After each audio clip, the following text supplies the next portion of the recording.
Mene je pa recimo najbolj sezul podatek, da je 58% voznikov gledali v smer šolskega avtobusa, ampak so vsem spregledali otroka in ga povozili.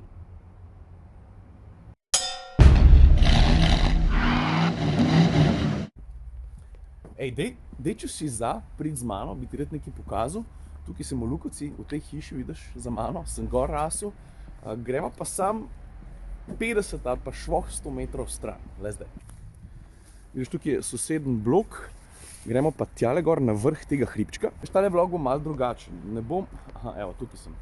Ne bom govoril o kakšnem avtu prav posebej, vsem bomo govorili pa o prometu. Pravzaprav se bomo šli na vrsto anatomijo slovenske vožnje. A veš, zakaj sem tukaj? Tale klanc, tale uspetina tukaj dol, pa potem tamle čez tistle kucelj, ki ga vidiš, tukaj sem jaz preživel veliko svojega otroštva. Tukaj dol je bila včasih ena taka proga in pa tamle čez kucelj si skočil s kolesom in če si res daleč skočil, si čez kucelj skočil na drugo stran. Enkrat sem tukaj letel, dokaj sem pristal, se je pedal odtrgal, pa pol veš, ne, da sem šel. Kam sem šel z mojimi cojones? Direkt na štango. Ampak ta prostor oziroma mesto, na katerem v tem trenutku čepim, stojim, je zame zelo pomembno. Mesto, na katerem stojim v tem trenutku, je bilo mesto, s katerega sem prvič v življenju videl prometno nesrečo. Danes je križišče tukaj in je semaforizirano, včasih je bilo križišče tam, pri Avblovi hiši, ne semaforizirano. Ti bom pokazal, kako je šla včasih cesta. Poglej, cesta je šla tukaj dol mimo Rehkove hiše in se je nadaljevala, potem na drugo stran, vidiš, tam je še en ostank stare ceste, vidiš? No in če se vrnem na ta spot na vrhu klančka in za mano cesta, točno tukaj sem se prvič v življenju začel zavedati posledic napačnih odločitev v prometu. Saj veš, nekaj je, kot ti starši, ki si še čist majhen, razlagajo, preden greš čez cesto, poglej 3-krat levo, desno, zato da se prepričaš, da nihče ne prehaja. Saj ti razumeš, ampak v resnici ne razumeš. Ko pa vidiš prometno nesrečo, ko dejansko vidiš, kaj se lahko zgodi. V mojem primeru je voznik zelenega karavanskega Warburga na basu enega gospoda na mopedu. Jaz sem tukaj ravno s kolesom stal in sem čakal, da se bom spustil po klancu. Ni bilo lepo za videti. Možakar je naložil na havbo, ga nesel par 10 metrov, zavrl. Gospod ni umrl, je bil pa hudo poškodovan. In takrat se ti odprejo oči, takrat rečeš, to je tist, daj poglej 3-krat levo, desno. Takrat šele začneš razumeti. Eni razumejo prej, eni razumejo pozneje, eni pa pač nikoli. Če se vrnemo nazaj, zakaj vse to razlagam? Zdaj pa pridemo k bistvu. A veš, včeraj sem bil gost oziroma eden od govornikov ene vrste posveta o tem, kakšni vozniki smo Slovenci. Vse skupaj je organizirala zavarovalnica Triglav. Meni se je zdel dogodek fin, predvsem zato, ker se je odprla ena taka orang debata in se mi zdi prav pa pravilno, da jo razširim tudi na moj kanal, ker me zanima tudi to, kaj misliš ti. Ob tem smo govorili tudi o nekaterih dognanjih, o statistiki, ki jo bom povedal malo pozneje, pa vas bom tudi usmeril na par linkov. Predvsem pa želim začeti debato. O teh stvarih moramo govoriti, ker edino, če o tem govoriš, se potem zamisliš in eventualno lahko reagiraš. Začneš popravljati najprej svoje napake in takrat, ko spucaš pred svojim pragom, lahko začneš pa znanje, informiranost, obveščenost tudi deliti. Pa se strinjamo. Pa dajmo začeti z malo okvirne statistike, ki je sicer zelo groba, ampak se mi zdi, da je tak dober orientir, da začnemo razmišljati o nas kot o voznikih.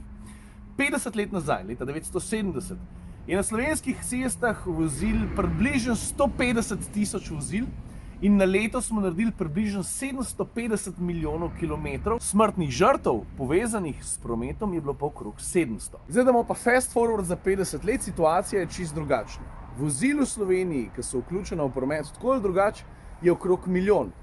In na leto naredimo okrog 11 milijard kilometrov. Smrtnih žrtev povezanih s prometnimi nesrečami je pa give or take 100.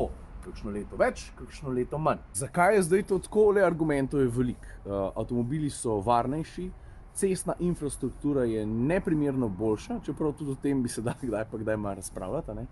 Pa tudi vozniki smo se spremenili. Smo bolj ozaveščeni, smo varnejši, ko pride do sloga vožnje in tudi do razmišljanja. Vse ne pa še kar nekaj lufta za izboljšave. A veš, hočem reči, da je napredek, ki se je v tem času zgodil, ogromen. In za začetek bi bilo totalno noro, če ne bi razmišljali o tem, da kako smo kao Slovenci slabi vozniki. A veš, povsod, v vsaki državi, ne glede na kulturo voznikov in prometnih udeležencev, najdeš ekstreme. Objestneže, ljudi, ki vozijo nepremišljeno, ravnajo nevarno in tako naprej. Ampak generalno gledano se mi pa zdi, da Slovenci čisto malkrat pomislimo to, da pismo se nismo tako slabi vozniki. Konec koncev sem na dan vsaj 3 ure v avtomobilu in že jaz opazim razliko v zadnjih 10-15 letih. V tem, da smo bolj strpni, da ne govorim, da je tudi naš bonton, ko pride do obnašanja, vse boljši. Ali smo vsi prepričani, da smo tako hudičev slabi, pa da nimamo pojma, kako se vozi, pa da je povsod drugod boljš, sam pri nas nekaj ne štima. Veš, če se ne strinjam. Poleg mene so bili tam še 3 sogovorniki, izpostavili mogoče razmišljanje profesorice Filozofske fakultete Univerze v Mariboru, dr. Sara Tement, ki je povedala to, kar pač absolutno drži. Vse se začne pa konča v glavi. In v upanju, da ne bom njenih trditev preveč razmesaril in povzel tisto bistvo, ki se meni zdelo zelo pomembno, vozniki počnemo tudi neumnosti. Tudi zato, ker smo za njih redko kaznovani, ker do hudih prometnih nesreč, vse glede na kilometre, ki jih naredimo, pride razmeroma redko. Ampak zelo hitro si pa nagrajen, če prehitiš, pa si nekje hitrejši, ne? Potem je magister Boris Kuhelj iz Zavarovalnice Triglav poudaril, da je čedalje več prometnih nesreč, pri kateri ključno vlogo igra telefon, da se ljudje pri belem dnevu zaletavajo ogromne reči, zato ker pač delajo to namesto to. Veš, kaj hočem reči? Doktor Podjet iz Inštituta za slovensko narodopisje je poudaril pa par drugih stvari. Dotaknil se je bontona, s čemer se absolutno strinjam. Ta je včasih malo pomanjkljiv. Govorili smo tudi o prometnih navadah v Beogradu, ne. Sicer tako malo čez uč, ne, ampak da tam se, pač folk se razpizdi, ne. Veš, kaj je zdaj porka Madonna, ne? Mi pa bolj noter držimo, ne. Pa je tisto deluje kot ene vrste ventil, kar včasih niti ni slabo, dokler ne greš čez neko mejo dobrega okusa. Obenem je tudi poudaril, kako so vozniki velikih in črnih avtomobilov večkrat kaznovani za nespametna dejanja, kot so napačno parkiranje ali pa druge prometne prekrške. Jaz imam tukaj svoje mnenje, ne. Napake v prometu, te delamo vsi. Vozniki večjih, dražjih avtomobilov, tam zadaj recimo je eden, pa tudi tistih, ki so manjši, dostopnejši ali pa celo poceni. Zelo nevarno je, se mi zdi, ene reči tako posploševati ali pa se oklepati enih klišejev. Tudi osebno sem izpostavil predvsem eno bistvo, ne, da so veliki in dragi avtomobili tudi zelo pomembni za avtomobilsko industrijo, konec koncev tudi za kupce manjših in poceni avtomobilov, ker ravno tisti avtomobili so ponavadi večji in dražji, mislim, pripeljejo v ta svet avtomobilizma tehnologijo, ki je zelo pomembna, ki rešuje življenja in prej ali slej prikaplja tudi do dostopnejših avtov. Mi takšne avtomobile rabimo. Predvsem bi pa rad poudaril eno drugo stvar. Sodobni avtomobili so vse bolj pametni. Ponujajo ti kupenih asistenčnih sistemov, ki te res dobro varujejo in postajajo vse boljši.